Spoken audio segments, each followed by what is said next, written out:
Rajeev Chandrasekharan BJP അധ്യക്ഷനായതോടുകൂടി Kerala BJPയിൽ അനുദിനം ട്വിസ്റ്റുകളാണ് സംഭവിക്കുന്നത്. അതിവേഗം മാറ്റങ്ങൾക്കൊരുങ്ങുകയാണ് പാർട്ടി.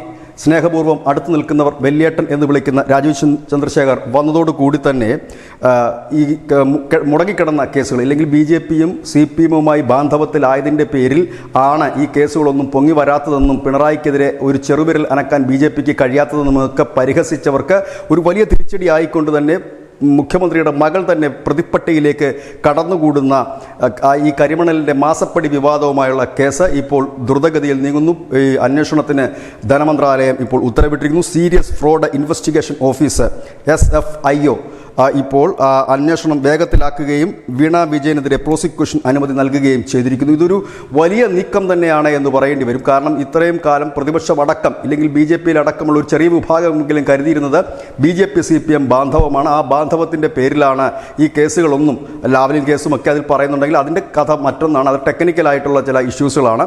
അതെല്ലാം ഇതിൻ്റെ ഭാഗമാണ് എന്ന് പറയുന്നുണ്ടെങ്കിൽ അങ്ങനെയല്ല എന്ന് തെളിയിച്ചിരിക്കുകയാണ് ഇപ്പോൾ രാജീവ് ചന്ദ്രശേഖർ നേതൃത്വത്തിലുള്ള കേരള BJP. കേരളത്തിൽ അധ്യക്ഷനായി എത്തിയപ്പോൾ തന്നെ കൃത്യമായ പദ്ധതികളുമായാണ് അദ്ദേഹം കേരളത്തിൻ്റെ അധ്യക്ഷ പദവി ഏറ്റെടുത്തത്. അത് കൃത്യമായി തന്നെ നമുക്ക് പ്രതിഫലിക്കുന്നുമുണ്ട്. ഓരോ ദിവസവും ചെയ്യുന്ന കാര്യങ്ങളിൽ കൃത്യമായി തന്നെ സിനിമാ വിവാദമുണ്ടായപ്പോൾ അതിൽ തൊടാതെ സിനിമയെ കാണണമെന്നും അത് കാണേണ്ടവർക്ക് കാണാമെന്നും പറഞ്ഞുകൊണ്ട് കൃത്യമായ ഒരു നിലപാടെടുത്ത് വിവാദങ്ങളിൽ നിന്ന് മാറി നിൽക്കുകയും ഒപ്പം തന്നെ സംഘടനാ പ്രവർത്തനം അതിവേഗം ചലിപ്പിക്കുകയും ചെയ്തിരിക്കുന്നു. NDAയുടെ യോഗം കഴിഞ്ഞ ദിവസം ആലപ്പുഴയിൽ നടന്നിരുന്നു. എല്ലാ മാസവും NDAയുടെ സംസ്ഥാന നേതൃത്വ യോഗം കൂടാനൊരു തീരുമാനം അതൊരു വലിയ നീക്കം തന്നെയാണ്. കാരണം NDA യോഗങ്ങൾ പലപ്പോഴും ചേരാറില്ല എന്നൊരു പരാതി NDAയുടെ ഘടകകക്ഷികൾ പതിവായി ഉന്നയിക്കുന്ന സാഹചര്യത്തിലാണ് എല്ലാ മാസവുമായി യോഗം ചേരാനുള്ളൊരു തീരുമാനമെടുത്തിരിക്കുന്നത്. ഒപ്പം തന്നെ ആണ് ഇപ്പോൾ വളരെ വലിയ വിവാദമായിരുന്ന മാസപ്പടി വിവാദം, വളരെ നാൾ കത്തി നിന്ന ഒരു വിവാദം, ഷോൺ ജോർജ് അടക്കം മുൻനിരയിൽ നിന്ന് പലവട്ടം കേന്ദ്രത്തെ കണ്ട വിവാദം. ഇതിനിടയിൽ ശ്രദ്ധേയമായൊരു കാര്യമുണ്ട്.